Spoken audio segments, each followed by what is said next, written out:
Hello, my friends. This is the Joyfully Prepared podcast, and I'm your host, Wendy Bergen. Thank you so much for listening. I appreciate it so much. I've got all sorts of different places that are popping up all over the world: Mexico, Croatia, Finland, Israel, Ecuador, Brazil, like crazy. It's awesome. Thank you so much for listening. And I hope that you will share the podcast with others as well. So, today I want to talk about something a little different. It's still all about homesteading. It's actually the whole foundation, literally, of homesteading. But today we're going to talk about the real estate side of homesteading because many of you know me as the chicken raising, herb growing, food preserving lady. But what some of you may not know yet is that I'm also a realtor now. And honestly, it makes so much sense with the work that I already do because a lot of the dreams people have about homesteading actually start with the property that they buy. The land matters. The rules around the land matter, and the way the land supports your life matters. All of these are so vital to homesteading. So, today I want to share three really simple principles that I think are helpful if you ever dream about buying property for a homestead. Nothing complicated. I'm not a complicated girl, as you know.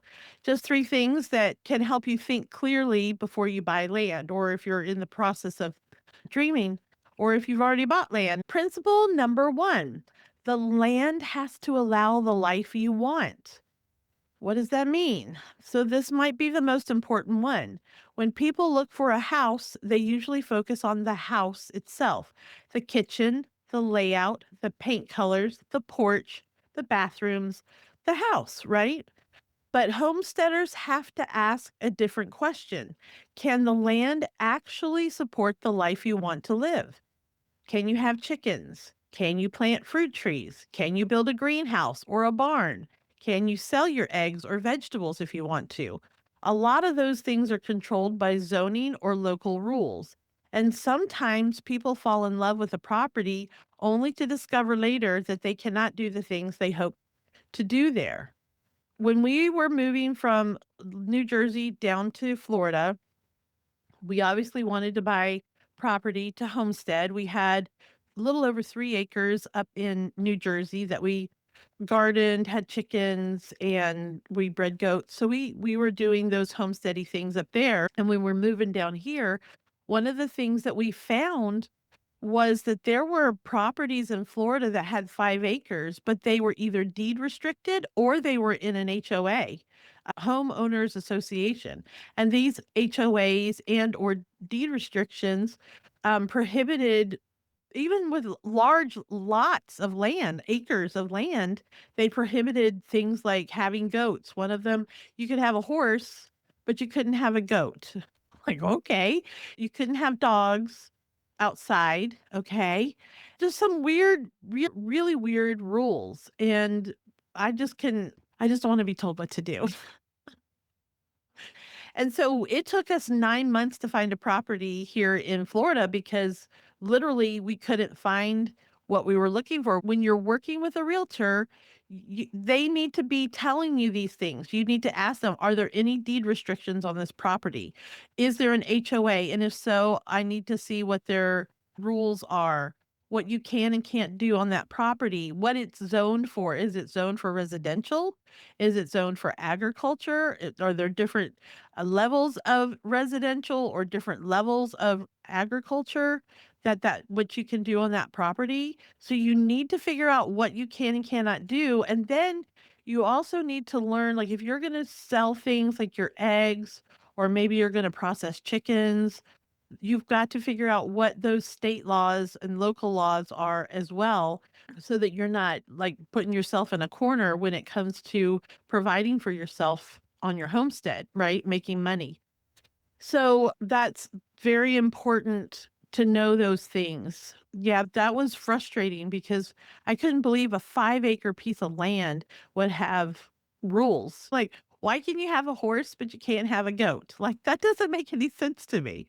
So And I'm going to throw in, this is just me personally. When you're looking for homesteading property, when you're looking for any house, pray over it. Invite God to be a part of the process as well. I think that's just as important as all the other things that I'm talking about today. So again, the principle is make sure the land allows the lifestyle you want to build.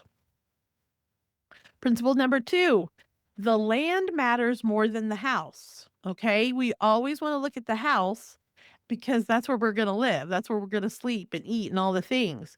But when you're thinking about homesteading, the land often matters more than the house because you can repaint a house, you can remodel a kitchen, you can add on, you can change the floorings and the cabinets, whatever you need to do. Typically, you can make the house better than what it already is.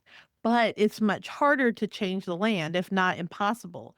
If the soil is poor, that takes a lot of time to improve. Here in Florida, where I live in Central Florida, the soil is not even soil, it's sand. The soil is very sandy, and you have to amend the soil for years. You just keep adding compost and other types of ways to give as much nutrients to the soil so that your crops, your my food forest, that they have the proper nourishment to be able to grow these fruits and vegetables. That's why a lot of people put in raised beds is because you don't have to go down into the soil. You can build a good nourishing soil above ground. And then you're not fighting nature that way.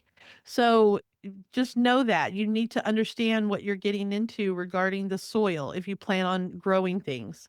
If the property floods, this is huge. You need to know this. If the property floods, that can be a huge challenge. If you're moving to Florida, it's best to come during the rainy season. Ask the realtor to help you with flood zones. You can find the map, the flood zone map, and look through all that and make sure that you are doing your due diligence on the property in your area. I did a podcast interview with George Siegel. It's episode 111 called Building Resilient Homes for Uncertain Times. And he talks about not just building of homes, but the land that you might be building on, whether you're in a neighborhood or on a homestead. But he talked about doing your due diligence yourself.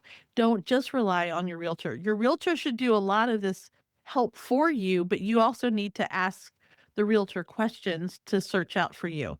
He tells a story when he moved to Tampa, they went and bought this house that he thought he had done all his due diligence. And out of the blue, I think they had just moved there or in between the contract, like they signed the contract to buy the house. And when they actually got into the house, bought the house, the local government had come in and cut down all these trees, like for something like that. It was something, he's like, what happened? Like, why did this happen? And he took responsibility himself. Like, I didn't think to reach out to the government to see if they were going to be doing any quote unquote improvements to the area.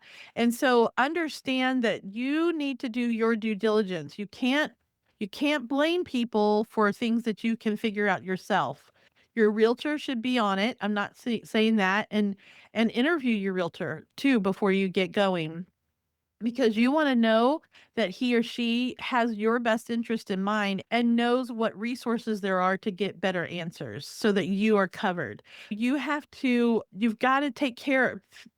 You've got to figure out if that property is going to work for you. We toured a home here when we were moving to Florida, and it was a flip house, which I'm fine with, somebody buying and flipping a house. I don't have any problem with that. We've done it before. And we came in March, so it was not the rainy season, and I liked the property.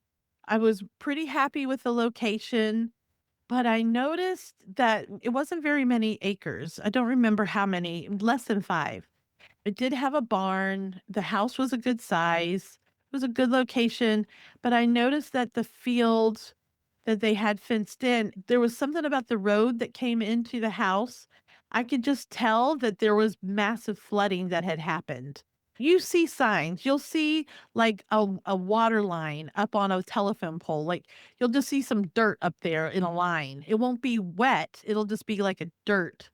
and you're like, how did dirt get up there? You'll see other things like washed out roads or washed out fields. You'll be able to see if you look closely enough, and your realtor should hopefully point some of these things out to you.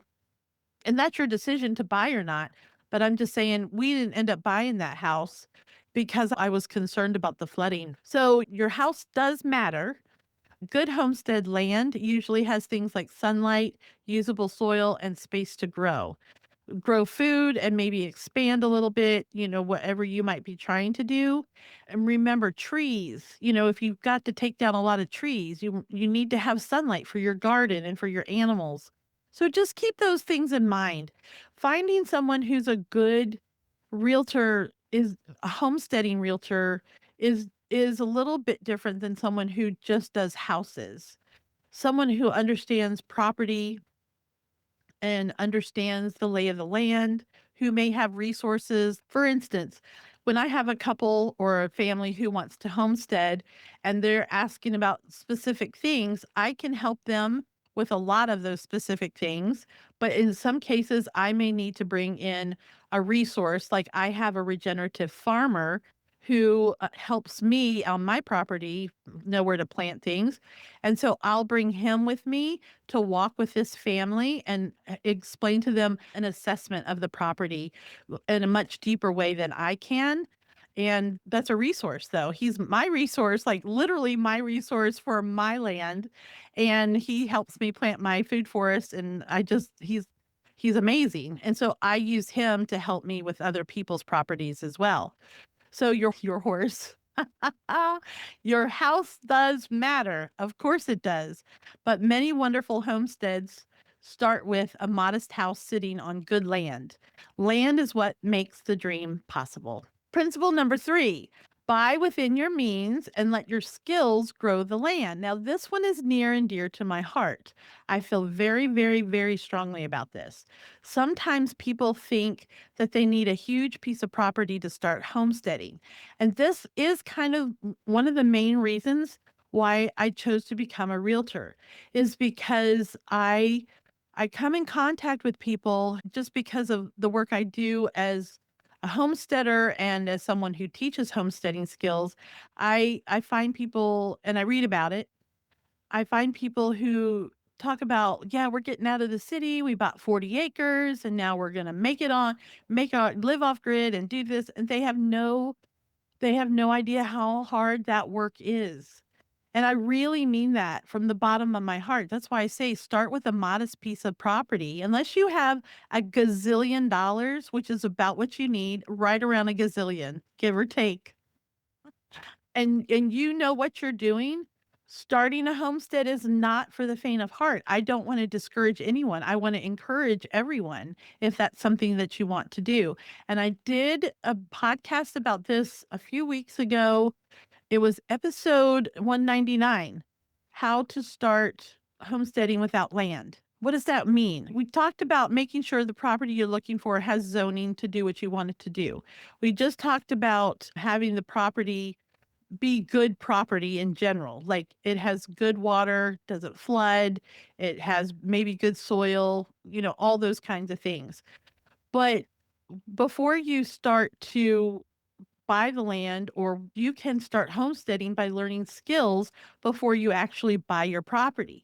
That's what I recommend. Like I said, if you already know what you're doing, go for it. This is for the people who don't necessarily know what they're doing. And I want to guide you through that because if you can learn how to can food, whether it's, pickling, water bath canning, pressure canning, dry pack canning, freeze drying, preserving food, because most people who live on a homestead, they want to grow their own food. And so learning how to garden before you get on a homestead, because if you can know the basics of how to garden, you're going to be that far ahead. And you can start with a container garden. I just did an episode on that too. A container garden is a great way just to get your hands dirty, literally, right? This is a funny little thing. My daughter and I, we were out shopping and we were at this store called Pop Shelf, whatever. It doesn't matter which store we are, but they have these little flower buckets and it comes packaged with seeds and dirt, peat moss that you put water in and it grows. And so she chose echinacea or coneflower and she chose cactus. They had cactus seeds and I chose a mini rose. That's what I'm growing. I'm like, if this is not going to work at all. Anyway, she got one little one to grow, which I was actually shocked. And then the cactus started popping through. I think she has 3 little cacti coming through. I couldn't believe it.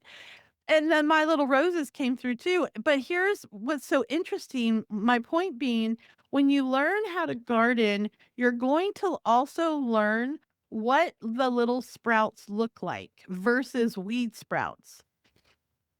Because weeds start as little baby sprouts too, but they can also look really similar to what you're trying to grow. So knowing the difference and playing around with that and learning how to grow in containers, that's a fantastic way to begin this wonderful skill set of gardening. So learn how to garden, learn how to preserve food, learn herbal remedies, learn how to grow herbs. These are just foundational pieces that I talk about all the time. Because if you have this skill set already, and then you buy your property.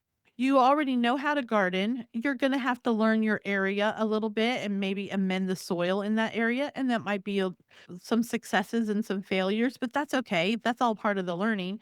But if you already know how to preserve food, you can sell that. If you already know how to make herbal remedies, you can be selling that from the home before you homesteaded, right? But what really matters is buying a property that fits your financial life now.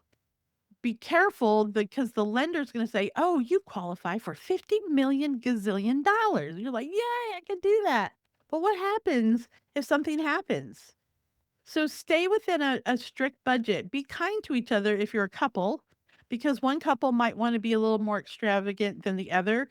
Be gentle with each other because there's pros and cons, but understand that you have skills that you can hit the ground running with when you buy that property, even before you buy that property. A homestead should bring peace. It should be this dream like, "We did it." You know what I mean? So a homestead should bring peace, not pressure.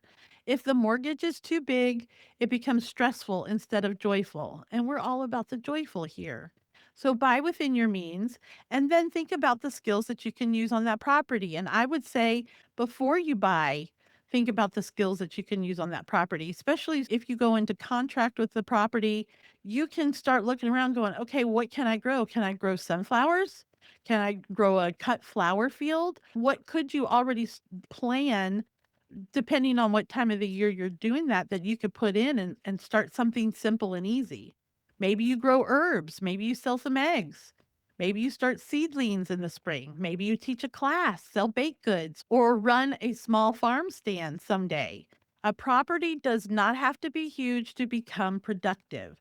Sometimes a smaller property with the right skills and creativity becomes an amazing homestead. So stay within your means, start your skills now so that you can apply them to your homestead. One of the reasons I became a realtor is because I realized how much the right property matters for homesteading. People often focus on the home, which is fun, but things like zoning, land use, sunlight, soil, they can all make a big difference in what is actually possible on that property. And I love helping people to think through those things before they buy. So if you ever start dreaming about land, gardens, chickens, or a small homestead of your own, feel free to reach out to me. I can help you wherever you are in the United States. Even if you're just in the dreaming stage, I can help you out. I'm always happy to help people think through what kind of property will actually support the life that they want to build. Thank you so much for listening today. Just appreciate you so much. I love you and enjoy your day.